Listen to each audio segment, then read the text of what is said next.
if you do what it is that you're called upon to do, which is to lift your eyes up above the mundane, daily, selfish, impulsive issues that might beset you, and attempt to enter into a contractual relationship with that which you might hold in the highest regard, whatever that might be, to aim high and to make that important above all else in your life, that fortifies you against the vicissitudes of existence like nothing else can. And I truly believe that that's the most practical advice that you could possibly receive. The way that you fortify your faith in life is to assume the best, something like that, and then to act courageously in relationship to that. And that's tantamount to expressing your faith in the highest possible good. It's tantamount to expressing your faith in God. And it's not a matter of stating, well, I believe in the existence of a transcendent deity, because in some sense, who cares what you believe? I mean, you might and all that, but that's not the issue. That's not the issue. The issue, it seems to me, is how you act. The issue is not what you believe as if it's a set of facts, but how you conduct yourself in the world. The purpose of thinking is to let your thoughts die instead of you. It's a brilliant notion, and so the idea is something like, you can conjure up a representation of yourself. You can conjure up a variety of potential representations of yourself in the future. You can lay out how those future representations of yourself are likely to prevail or fail. You can cull the potential yous in the future that will fail, and then you can embody the ones that will succeed. You do that while simultaneously conjuring up a representation of your current state and determining for yourself, because of your undue suffering, which elements of your pathetic being need to be given up so that you can move forward into that future. And the goal, what is it that you're aiming at with that work and that sacrifice? That's the ultimate question. What is it that you're trying to do? Well, you're trying to improve the future. We believe that the future can be improved. We believe that it can be improved as a consequence of our sacrificial work. And so, once again, what are the limitations? What are the limits to that? What are the necessary limits to that? I would say we don't know. We conjured up this remarkable idea. The future exists. We can see it even though it's only potential. We can adjust our behavior in the present in order to maximize our probability of success in the future. How best to do that? Well, the idea is something like, don't hesitate to offer the ultimate sacrifice if you want the future to turn out ultimately well. What is it that you could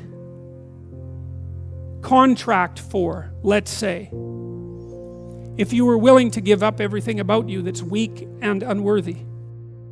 The proper sacrificial attitude produces a psychological state and then a social state that's a manifestation of that attitude that decreases the probability that the world will careen into hell and increases the probability that people will live high quality, meaningful, private lives in a society that's balanced and capable of supporting that. And none of that seems to me to be questionable, really. I also don't think it's anything that people don't actually know. You know, people have told me many times that when they listen to me talk, they're hearing things that they already knew but didn't know how to say. It's something like that. And this is one of those things that I think is exactly like that. I mean, I think it's at the very core of our moral knowledge, which is our behavioral knowledge and our perceptual knowledge. I mean, let's get this straight. Moral knowledge is no trivial matter. It's knowledge about how it is that you orient yourself in the world. There's no more profoundly necessary form of knowledge. Well, it's predicated on something that's exactly like this. We know that we have to make sacrifices. We know that we have to aim at what's good. So then why isn't that we don't aim at what's best and make the sacrifices that are necessary in order to bring that into play? I think it seems to me that in some sense that's self-evident. The question is why we don't do it, but there's answers to that too. Life is hard and it hurts people. It's rife with limitation and some of it's arbitrary. And some of it's unjust, and some of it's worse, some of it's malevolent, which is even worse. It's not surprising that that combination of vicissitude can turn people against being. But I think even when that happens, and even when people have the kind of history that if they revealed to you, you would say, well, it's no wonder you turned out that way. The people who turn out that way still know that it's wrong. They still know that however deep their own suffering, however arbitrary their own suffering, however much that's caused by the malevolence of others, as well as the tragedy of existence, that does not in any way justify their turning away from the good. And I believe everyone knows that. I believe that they know it implicitly, even if they don't allow themselves to know it explicitly. And I believe that if they violate that idea, then they violate themselves, and that they end up in Cain's position, which is the position of the man who's been given a punishment that is too great to bear.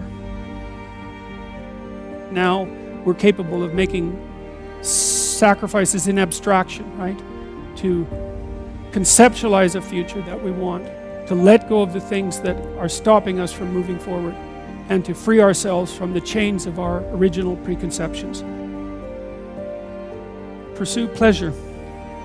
Follow your impulses. Live for the moment. Do what's expedient. A mountain is something you have to climb, and you have to climb to the pinnacle of a mountain, and the mountain is up, right? And the mountain stretches up to heaven, and it's a long journey to specify the right place on the highest pinnacle.